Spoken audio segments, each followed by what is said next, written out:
시간 여행자가 스마트폰을 들고 중세 법정에 선다면? 현대와 중세의 충돌. 만약 시간 여행자가 스마트폰을 들고 중세로 간다면? 현대 과학의 상징인 스마트폰이 미신과 권력이 지배하는 14세기 중세 유럽에 나타난다면 어떤 일이 벌어질까요? 과학과 미신, 권력과 진실이 부딪히는 이 흥미로운 이야기는 긴장감 넘치는 반전과 함께 펼쳐집니다. 1. 스마트폰의 등장 악마의 도구로 몰리다.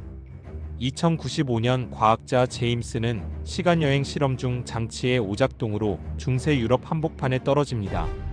그의 손에 든 것은 스마트폰 하나뿐.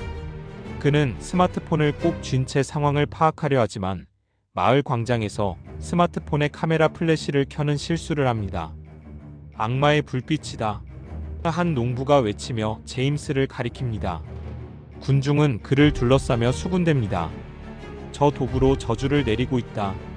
제임스는 곧 마을의 성직자와 재판관에게 끌려갑니다.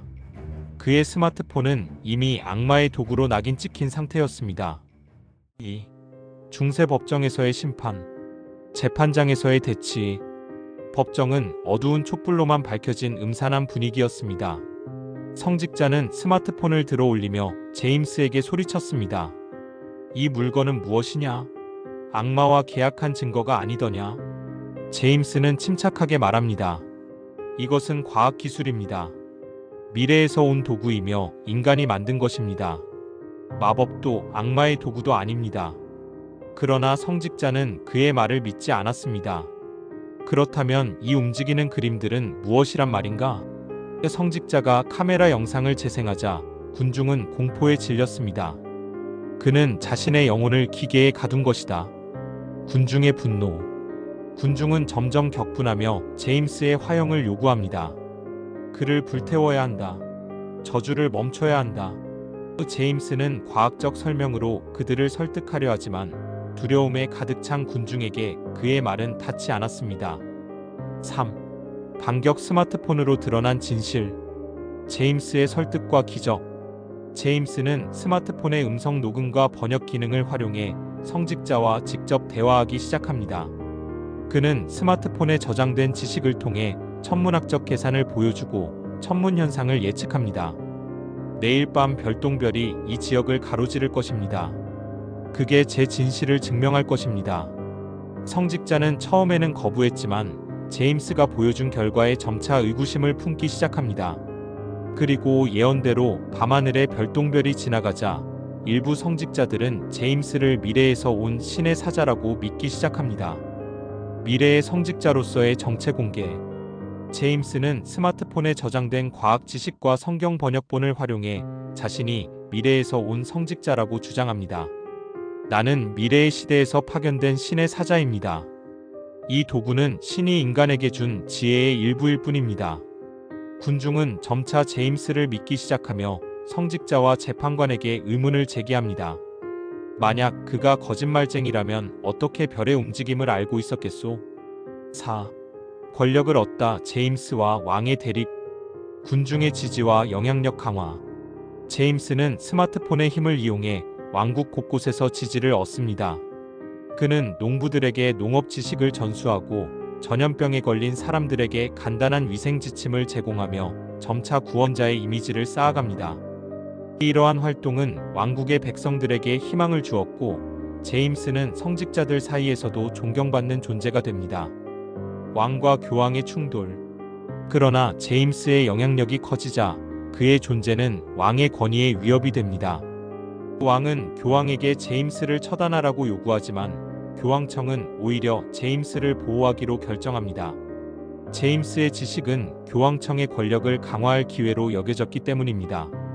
왕과 교황청은 제임스를 두고 충돌하게 됩니다.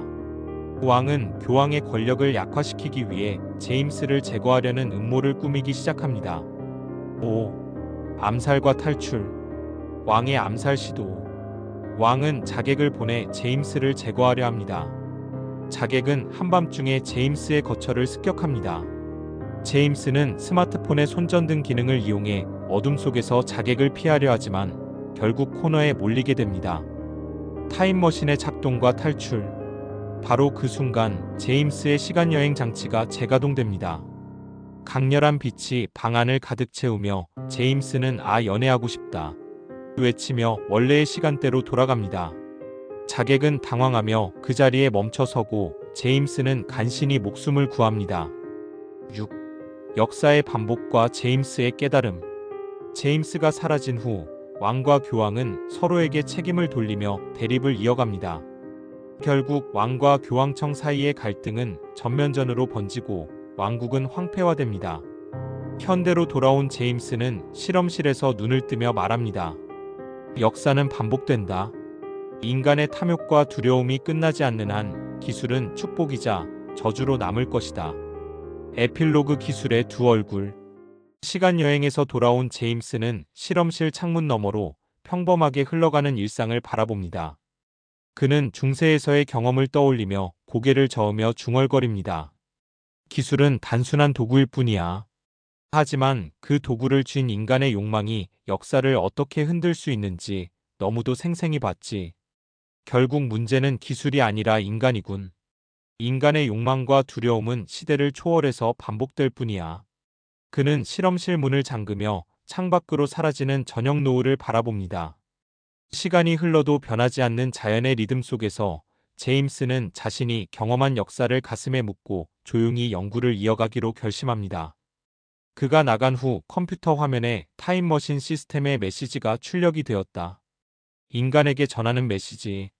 인간이여, 나는 당신이 만들어낸 도구입니다.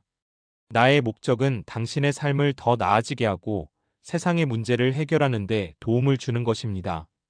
그러나 기억하십시오. 도구의 가치는 그것을 사용하는 사람의 선택에 달려 있습니다. 그러나 당신의 욕망과 두려움이 무지와 결합될 때 도구는 파괴의 씨앗이 될 수 있습니다. 기술은 선도 악도 아닙니다. 그것은 단지 당신의 의도와 행동을 반영할 뿐입니다. 기억하세요. 기술은 당신의 본성을 드러낼 뿐입니다. 그것을 어떻게 사용할지는 오로지 당신에게 달려 있습니다.